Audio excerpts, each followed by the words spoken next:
Welcome back to Light the Fuse, the podcast dedicated to chronicling every bit of the Rogue Nation production saga. Charles, how you feeling? I feel pretty good, Drew. Yeah. Yeah? You? How do you feel? Well, good, except we were boasting about our ability to read last episode, and then as we were reading things, we were kind of fucking up, so I just hope we're going to really bring it today, and this episode is going to just go off without a hitch. The good thing, though, is that I think our editor, Luke Burson, is a very talented editor, and he's going to make us sound great in that part 3 episode. And in this part 4 as well. Yeah, if he doesn't know when we're stumbling, by now, after 100 and blah, blah, blah episodes, he should figure it out, and it'll be great. But I'm ready to wrap this up. I wanna get through the release of the movie finally. You know what I mean? Yeah, let's do it. Well, before we can do that, though, we of course need to do your favorite part of the show. Yes, I got to give a couple of shout outs here. I want to give a shout out to Jeremy Dillon and his podcast, My Favorite Album, in which each week he interviews a different guest. It could be a singer, songwriter, producer, a writer, whatever. And he asks them about the albums they love and how it's influenced them and their work. And he's interviewed people like Bob Odenkirk, Casey Musgraves, you and I. We were on the show. Have we been on a couple of times or just once? We went on first to dissect all the Mission Impossible music through the years. That's right. And then we also released it on our podcast as a 4-parter. And those are great episodes. People should check out if they haven't. That was a really cool breakdown. And then we went back on his show to talk about James Bond. Wasn't it like kind of a James Bond versus Mission Impossible? Yes. Which we then cannibalized and put into our show as well. Right. So not only does Jeremy support the show, but he actually gives us episodes to release ourselves. So we can't thank him enough. Yes. And I also want to thank John B. So Charles, I want to get into the marketing of the movie before the release, if you're cool with that. I am cool with that. Yeah, let's hear it. Let's get into it. Okay. So in February, Collider reports that MI5 will be digitally remastered and released in IMAX, although with no scenes shot in the IMAX format, unlike Ghost Protocol. Tom Cruise says, IMAX is so important in giving the audience the best experience of the movie we have made. I am very happy to have this partnership on the next mission. And I think the sound, too, at IMAX is, incredibly important and one of those things that pushes it over the edge, right? Yeah, it's cool that, Cruise was continuing this after Ghost Protocol. I've talked about this on the show before, but when we saw the movie opening night in IMAX at the Chinese theater, I assumed that there would be sequences filmed in IMAX like there was for Ghost Protocol. And then I was a little bummed that there weren't any scenes like that. Recently, one of our listeners, Jacob from Holland, is also a great Patreon subscriber of ours, reminded us that in our first interview with McQuarrie 3 years ago, he told us they were going to shoot the opera sequence with IMAX cameras, but they couldn't do it. I think it was because of the schedule or maybe it was budget or maybe it was both. I don't know. But that interview was episodes 28 and 29 if you want to check it out. Anyway, imagine the majestic beauty of the opera sequence in glorious IMAX. That would have been something. Well, I mean, we've gone over how much of a pain in the ass that opera sequence was, so I think that was maybe just one thing too many to worry about. I know they were shooting it. I think they said from day one to the very last day of shooting. So I don't think they could just have those IMAX cameras on standby easily, just shooting little pieces. Right. Well, from that same IMAX press release, this is kind of interesting. It says, quote, Drew Pearce, Christopher McQuarrie, Will Staples, Leda Kalogridis, and Patrick Lussier and Dylan Cussman wrote the screenplay. So this is the first we've heard of Leda and Patrick being in that writer's room or contributing to the script in some way. Obviously, Drew Pearce got a story credit, and we know that some of the stuff that Dylan contributed wound up in the movie. We just talked about it on our last episode. Right. But if you don't know Leda, she is sort of a protege of James Cameron. She worked on Avatar and Terminator Genesis, which she wrote with Patrick Lussier. And she was a writer on Shutter Island. So we got to ask McQuarrie what their involvement was. Charles, add it to the list of our pressing McQuarrie questions. Yeah, more names to ask him about, more things to ask McQuarrie about. I'm sure he's going to love all these asinine questions. With questions. He's like, I don't care. This was 6 years ago. So BMW has we love the BMWs in the Mission Impossible movies. Yeah. Since Ghost Protocol, BMW has a rundown of all the vehicles used in the movie. They're new at the time. BMW 7 Series, quote, demonstrated style and elegance on the streets of Vienna. And they're new at the time. BMW M3, with its supreme performance and characteristic racing genes, together with the BMW S1000RR, demonstrated breathtaking vehicle stunts in Morocco. Also featured were the BMW X5, xDrive 40e, which was the first plug-in hybrid series production automobile of the core BMW brand, and the BMW 6 Series convertible. Wow. So there you go. I think you could get a part-time job at the dealership with that kind of stuff. So Hollywood Reporter announces on March 22nd, 2015, that Paramount has officially titled MI5 Mission Impossible Rogue Nation. At the same time, Disney had a Star Wars movie with the title Rogue One coming in December of 2016. Sources say Disney didn't clear the title for Rogue One, so Paramount could have easily fought to block Disney and Lucasfilm from using it all. But the two studios quickly worked out a deal where Disney would not refer to Rogue One that summer in any promotional materials other than a Star Wars fan event that April, which I believe was probably Star Wars Celebration. I think the agreement was that Disney wasn't going to start marketing the movie in earnest until after Rogue Nation came out. It's kind of a gentleman's agreement. Yeah, well, this is just that was what the Hollywood Reporter article said at the time. Crazy. But yeah, it's pretty interesting. On March 23rd, 2015, Paramount released a full-length trailer for Rogue Nation just a day after releasing a teaser that featured the A400 stunt. There were two taglines for the movie. One was Go Rogue, and the other, Desperate Times, Desperate Measures. And you'll see those taglines on the different posters. What do we think about those taglines? I like them. I mean, Desperate Times, Desperate Measures is a line from the movie, right?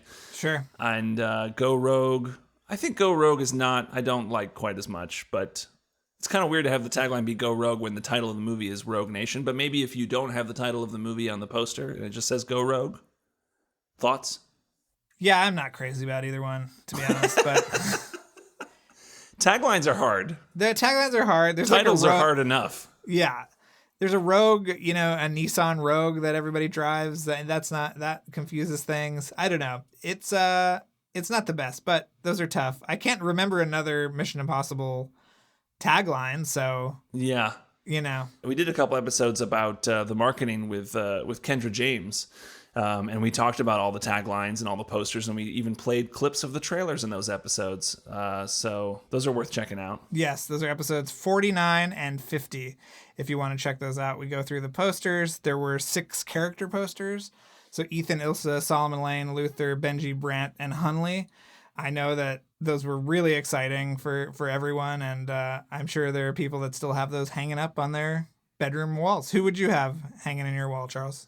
I love that Ethan poster. I think it's pretty great. Yeah, the Ethan poster is really cool. Yeah. The Ethan profile and Go Rogue, I think is pretty awesome. See, I think that should have just been the poster, maybe. That's how much I like the Ethan one. Well, that was kind of the teaser poster, sort of, right? Right. Yeah, and I also like the Ilsa one, and those are the ones I'd want. Okay. Is that okay with you? Yeah, no, I think the Ethan one is awesome. So yeah, that one is really, really great. But definitely check out those Kendra James episodes. We talk a lot about all this stuff, and she has a great theory about the Mission Impossible movies, and those episodes are definitely worth checking out if you haven't listened to them.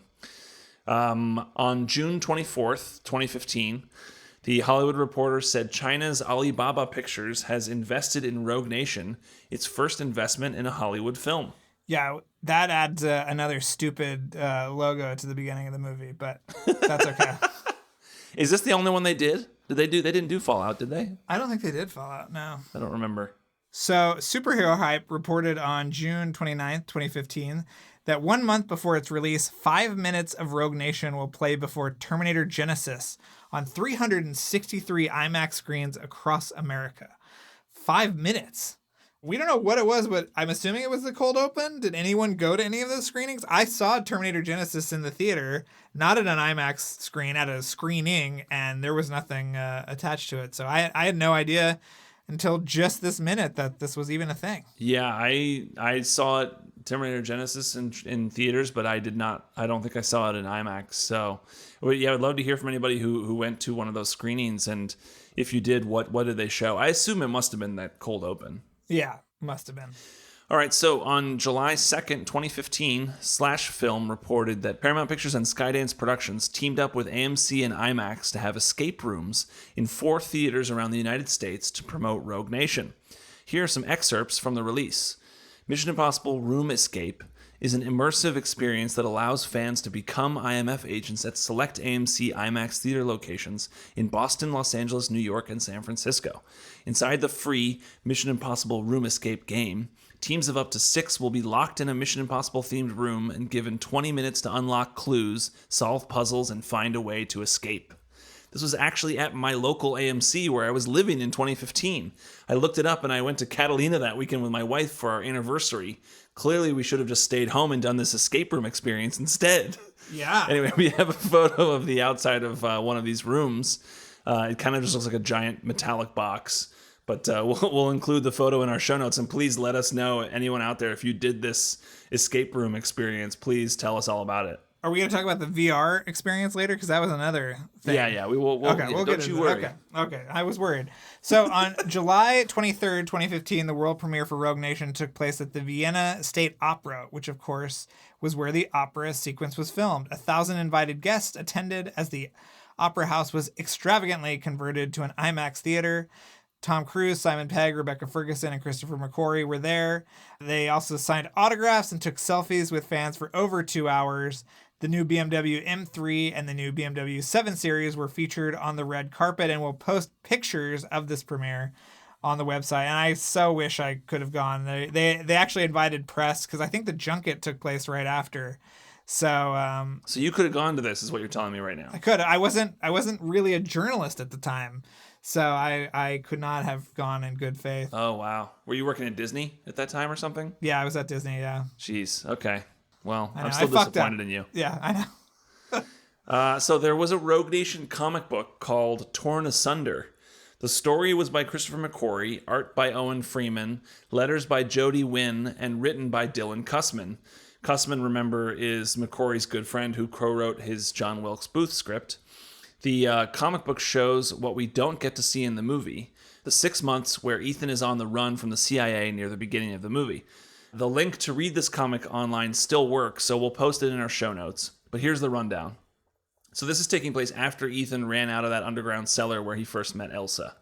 He's in what looks like an apartment, and a female doctor digs a bullet out of him, but he refuses a painkiller shot for it. Ethan pays the doctor and leaves. Then in the rain on the streets of London, someone passes him a note telling him to get on a boat.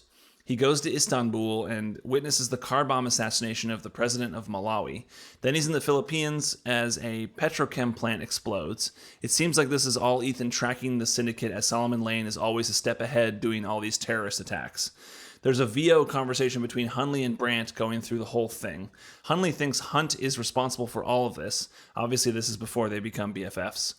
Now, Ethan is hiding out in Cuba, and Hunley is closing in on him. However, Ethan gets a French book in the mail, L'Étranger. I don't speak French, sorry, but it means the stranger. And it's a novella from 1942. So I assume that this novella that he gets in the mail is a coded message from Brandt warning Ethan that Hunley is coming and telling him to go to France. Because then it ends with Ethan in Paris, which sets up the part in the movie where Hunley thinks he's found Ethan in Cuba, but he's actually in a hideout in Paris.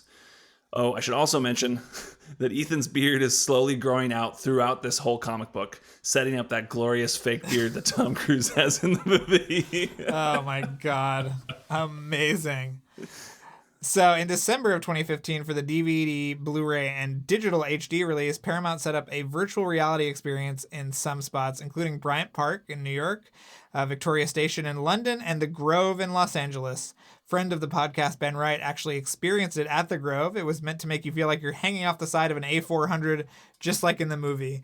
But this experience required you to wear a harness, and they'd pull you up off your feet when the plane takes off.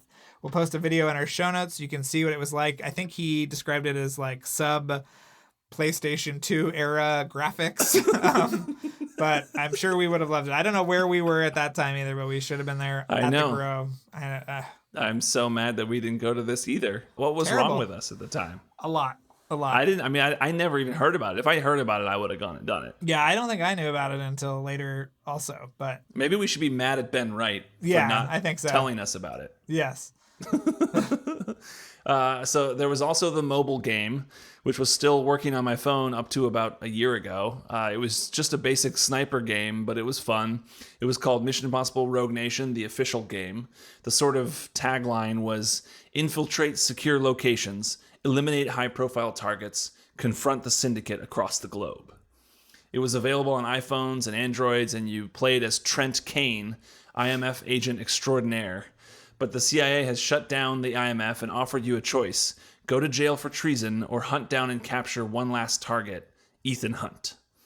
So check out our video games episode to hear more about that and all the other Mission Impossible video games over the years. That is episode 99, and it is worth checking out. That's a fun one. Yeah, that was great. So now we're going to get into the box office, if you're ready for this, Charles. Sure, let's do it. So Mission Impossible Rogue Nation opened on July 31st, 2015, and made $55.5 million in the United States on its opening weekend. Now, comparing it to the other Mission Impossible movies, they made $45.4 million, $57.8 million, $47.7 million, and $12.7 million. But it's important to note that Ghost Protocol's opening weekend was an IMAX-only roadshow. It made $31.8 million the week after and $70.5 million the week after that, which shows you the word of mouth on Ghost Protocol of, hey, this movie is great. Yeah. Amazing. Adjusted for inflation, the original movie's opening weekend would have netted about $79 million in 2021 dollars. Rogue Nation's opening weekend tally would take in about $63.9 million today. Mission Impossible 2 would have made about $91.7 million today. And 3 would have made $64.6 million today. So all things considered, the opening weekend box office haul of Mission Impossible Rogue Nation wasn't the best. That's crazy. Mission Impossible 2 would have been $91 million for today. Yeah, right? But ultimately, the movie brought in $195 million domestically and another $487.7 million internationally for a global total of about $683 million. It's pretty good. Woo! Pretty good. Interestingly, the movie had a brief re-release in the United Kingdom, part of the Europe, Middle East, and Africa region, and Brazil, part of the Latin America region. Last year, the UK release was on July 3rd, and the Brazil release was on July 30th. It made a little over $1,000 in the English release, and a little more than $1,200 in Brazil. I couldn't find any description of this release, but it was no doubt used to spark interest in returning to in-person theatrical exhibition and was utilized because there were no other movies available for wide circulation. Also, it was the anniversary, so that could be a reason as well. Yeah, I think for the 5th anniversary, that's why they would have some numbers. I'm curious what the numbers were for the 25th anniversary for the first mission last year. Yeah. Or I guess that's this year. Earlier this year, yeah. Earlier this year. I'm wondering what those numbers were like. Yeah, I don't know. And I don't know how many people would actually observe the 5th anniversary of a movie like Rogue Nation. I think that might be us. So I'm going to stick with the theory that it was just kind of... But you'd think that why wouldn't they do Fallout? Yeah, I don't know. Maybe because it was too recent or something, or I don't know. Yeah. If you saw it in either of these regions and you were given an explanation to why it was in the theater, please let us know. Yeah, I love it. Yeah. They went back to theaters. That's so cool. Yeah. In terms of the overall franchise, Mission Impossible Rogue Nation currently ranks 4th. Only the original film and Mission Impossible 3 have made less money domestically, although adjusted for inflation, it would have been the 5th least successful entry in the franchise, with only 3 making less money. If you're curious what the rankings would be adjusted for 2021 dollars, it would be MI2 at the top with about 342 million, Mission Impossible 1 with about 315, Mission Impossible Ghost Protocol with about 254, Mission Impossible Fallout with about 239, Rogue Nation with about 225, and Mission Impossible 3 with about 182. But this is all domestic only, we're talking, right? Yeah. Yeah. Yeah. It's still fascinating to see how much more successful Mission Impossible 2 is. Any way you slice it. Yeah, I mean, it was the biggest hit of the year of all movies domestically, right? I mean, it was a big deal. Yeah. So while Rogue Nation was not the biggest hit in the franchise, it did well to maintain the momentum and excitement from Mission Impossible Ghost Protocol and kept the franchise going for at least another 3 entries. And really, isn't that all that we want and all that we can ask for from a Mission Impossible movie? Yes, of course. Okay. We love it. So let's get into the critical response to Rogue Nation. Mission Impossible Rogue Nation currently has a 75 on Metacritic and a 94 on the less discerning Rotten Tomatoes. For comparison, Mission Impossible Ghost Protocol has a 93 on Rotten Tomatoes and a 73 on Metacritic, which is so about almost exactly the same score. Yeah, that's amazing. So our buddy Matt Zoller-Seitz, who we love, reviewed the movie for RogerEbert.com and gave it 4 stars. And there was this great sentence I wanted to share, this great sort of introductory paragraph. If American films have proved anything, it's that Tom Cruise is the best. At pool, at flying jets, at mixing cocktails, at racing cars, at building an airtight legal case against brutal Marine colonels and Southern gangsters, at whipping sexist bros into a frenzy, at representing football players in contract negotiations, at defending Earth against invasion by extra-dimensional monsters, and, in the Mission Impossible series, at battling heavily armed bad guys while running and jumping and fighting and driving and hacking and playing Flight of the Bumblebee on the violin if need be. I love that. Great sentence. He compared the film to Ghost Protocol. Tonally, this is a different experience from the last Mission Impossible movie, Ghost Protocol, which felt like an immense machine or contraption, with each line and shot building into a self-contained sequence, a touch of Buster Keaton. Rogue Nation feels like it could have been a movie by Keaton's most fervent disciple, Jackie Chan, who gifted the human race with the likes of Project A and Super Cop. It has a loose, hurtling quality. Despite all the bone-breaking violence, its touch is light. I love that. Yeah. You know I love a Jackie Chan comparison. I know. I know you pulled all this info about the critical reception, so I was wondering if you were doing that as a nod to me and my love of all things Jackie Chan. I did. I thought that would get in the final episode if I included some Jackie Chan. Yeah. We love Matt Zoller-Seitz, and I really hope we can get him. We've tried to get him on the show. We're working on it, so hopefully we can get him on at some point. So he also said this of McQuarrie. McQuarrie understands that these films are essentially tall tales with a sense of humor, skating on the edge of parody at all times while maintaining a poker face. I love that. That's great. Yeah. Manola Dargis, writing for the New York Times, was less impressed. She said, sleek and bloated, specific and generic, Rogue Nation is pretty much like most of the Impossible movies in that it's an immense machine that Mr. McQuarrie, after tinkering and oiling, has cranked up again and set humming with twists and turns, global trotting and gadgets, a crack supporting cast, and a hard-working star. So she also discussed the movie's tone in her concluding paragraph. She said, clearly Mr. McQuarrie and his star feel the need to stamp the series with seriousness, something that Mr. De Palma knew better than to do. And throughout Rogue Nation, you can sense the filmmakers comfortably, at times awkwardly, playing tug-of-war with the mood, which grows sinister with the excellent Sean Harris as the regulation evil genius, and almost frisky with Alec Baldwin as an intelligence blowhard, and Tom Hollander as a political boob. Mr. Pegg's second banana flare is especially crucial here because it helps show that Mr. Cruise, whose smile at times seems awfully strained these days, can still take a ribbing as well as a licking. Jeez, Manola, come on. She's harsh on all the Mission movies in this review. I know. We got to get over it. We love her. She's a great writer, but yeah, she is not as enamored as some of these other critics. I don't even think the tone I think is lighter than the first movie. Yeah. Maybe she's talking about the filmmaking. Who knows? Yeah. So one of the few outright pans, Kyle Smith in the New York Post awarded the movie only 2 stars out of 4. Smith wrote, neither bad enough to be a complete waste of time, nor good enough to remember past next Tuesday. The film, co-written and directed by Christopher McQuarrie, staples together one routine action set piece after another with cutesy dialogue and lots of merciless pounding away at iPad screens. I don't remember there being that many iPads in it, but okay. Yeah. He also said Rogue Nation, the kind of movie where trained assassins with machine guns miss our hero from a distance of 5 yards.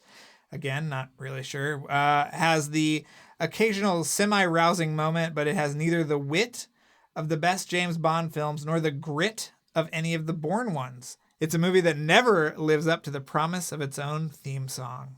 Wow. What do you think about that? Disagree. Yeah, hard disagree. Almost every single review singles out Rebecca Ferguson and her addition to the franchise. as Ilsa Faust. David Edelstein in New York Magazine spent his introductory paragraph talking only of Ilsa. He said, although the 53-year-old Tom Cruise's biceps are impressive and his $6 million Tin Man running style as endearing as ever, the best reason to see Mission Impossible Rogue Nation is Rebecca Ferguson, a Swedish-born actress passing easily as a British spy named Ilsa. The character is either a double good or triple bad agent, but it's the type of bad that would make most of us want to switch our allegiances in a heartbeat. Ferguson is a scary good fighter, too. 1 minute she's still, the next she has wrapped her strong limbs around some scummy thug and is pounding away. She fights like someone who thinks more about winning than striking poses. Dargis wrote of Ilsa and Ferguson, she plays a super vixen, the amusingly named Ilsa Faust, who enters with the camera peeking up her skirt and rises like a half-shell Venus, a la the original Bond girl Ursula Andress.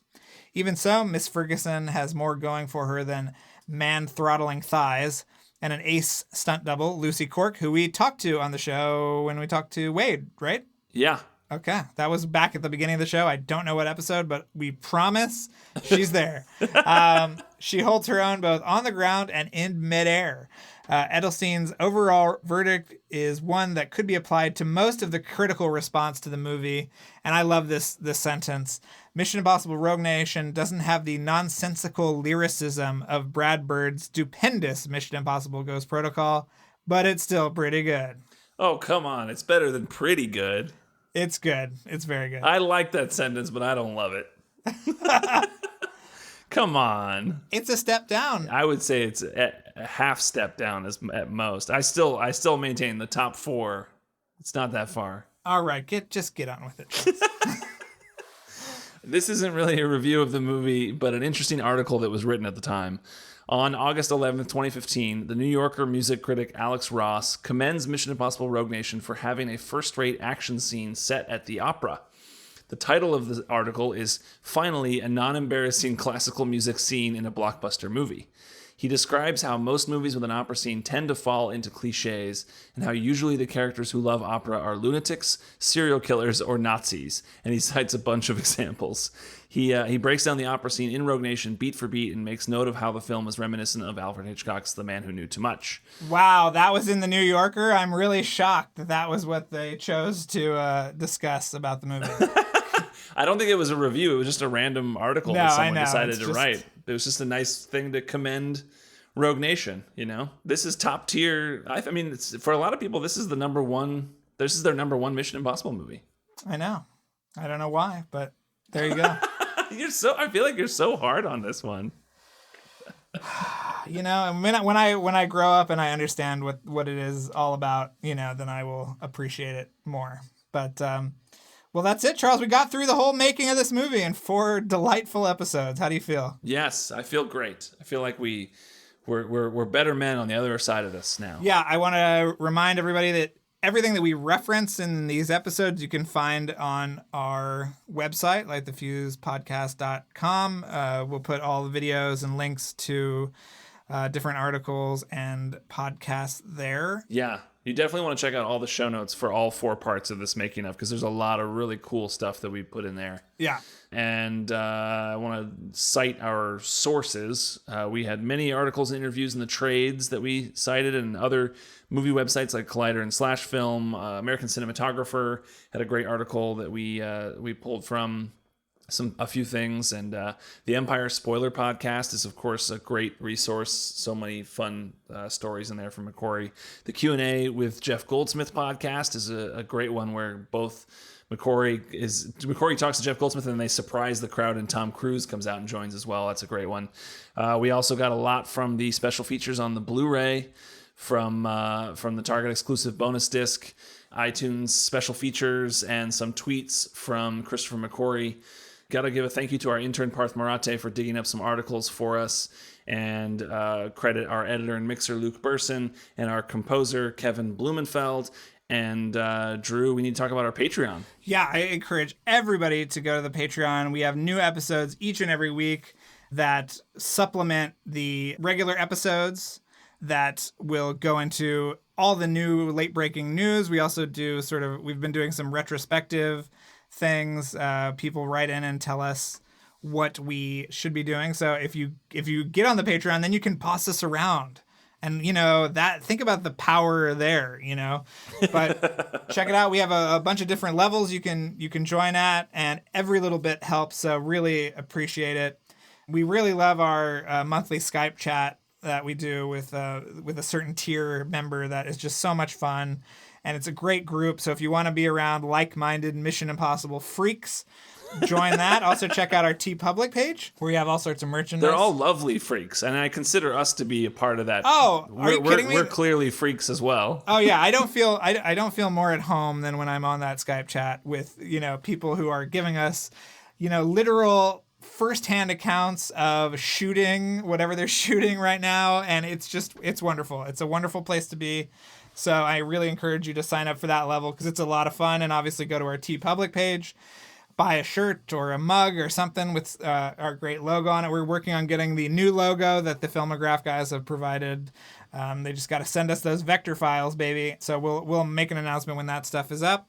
Check out our past episodes where we talk to folks like Eddie Hamilton, Christopher McQuarrie, Mark Bristol, Robert Elswit, the Filmograph team, on-set photographer David James, composer Joe Kramer, Seth Graham-Smith, who was in the writer's room, set photographer Chiabella James, and underwater photographer Pete Romano. And Charles, I did all that just to give you time to really give your shout-outs the passion that they deserve. Yes, okay. Now, with passion, I will say a very special thank you to Sonia Miranda and Friedrich Skaug Fadness. Thank you, Sonia and Friedrich, so much for making this episode possible.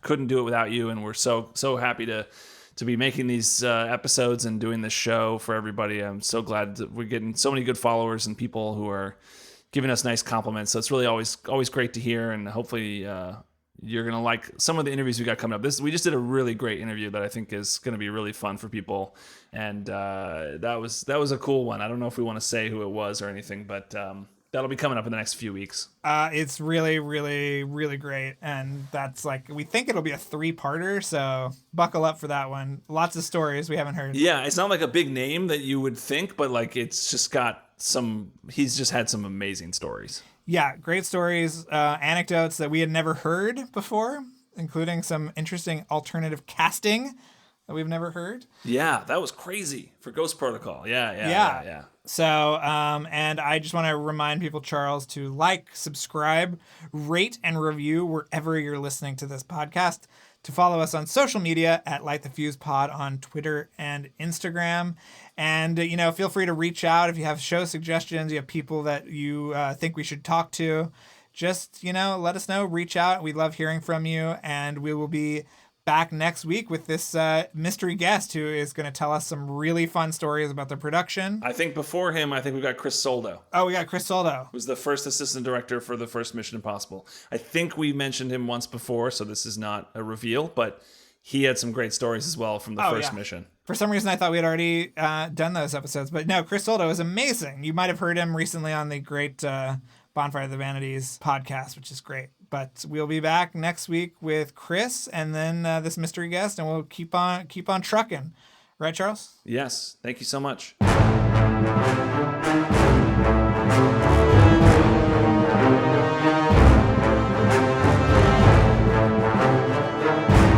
Thanks again for listening, everyone. Before we go, another mission, should you choose to accept it, please rate, review, and subscribe wherever you listen to podcasts. And remember that you can follow us on Twitter and Instagram at LightTheFuse-Pod, and email us questions or comments at lightthefusepodcast@gmail.com. This message will self-destruct in 5 seconds.